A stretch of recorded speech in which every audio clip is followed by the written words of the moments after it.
কই মাছে তোমরা অনেক পদ খেয়েছো, তেল কই, কমলা কই, হরগৌরী কই। আমি আজকে বানালাম কই মৌরি। তার জন্য কই মাছগুলো নুন হলুদ দিয়ে মেখে রেখেছিলাম। এবার কড়াইতে সর্ষের তেল দিয়ে কই মাছগুলো একটু ভেজে নেব। আর কই মাছগুলো যতক্ষণ ভাজা হচ্ছে ততক্ষণ একটা মশলা তৈরি করে নেব।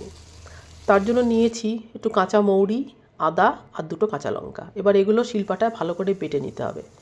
তার মধ্যে দিয়ে দিলাম একটু জিরের গুঁড়ো, একটু হলুদ গুঁড়ো, একটু লঙ্কার গুঁড়ো। এবার জল দিয়ে এটাকে একটা মশলা বানিয়ে রেখে দেবো।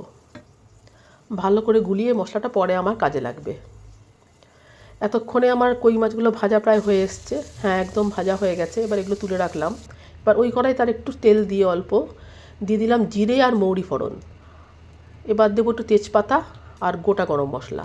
দুটো কই মাছ করছি বলে খুব অল্প পরিমাণে দিচ্ছি সব কিছু। এবার ওইগুলো মশলাগুলো ভাজা হয়ে গেলে এবার দিয়ে দিলাম রেডি করে রাখা মশলাটা, আর দিয়ে দিলাম কাঁচা লঙ্কা। আর এই মশলা কষানোর সময় কিন্তু আমি ভাজা কই মাছগুলো ছেড়ে দিলাম, যাতে মাছের গন্ধ একটু সুন্দর ঝোলের মধ্যে হয়। দিয়ে ভালো করে কষাতে কষাতেই দেবো একটু চিনি। নিরামিষের না তো আমি চিনি দিই, তোমরা জানোই। একটু চিনি দেওয়ার পর ভালো করে কষাতে হবে কিন্তু যতক্ষণ না তেল ছেড়ে আসছে। এবার দিয়ে দিলাম জল, আন্দাজ মতো জল। ঝোলটা খুব কমই থাকবে কিন্তু। এবার দেবো নুন, স্বাদ মতন নুন।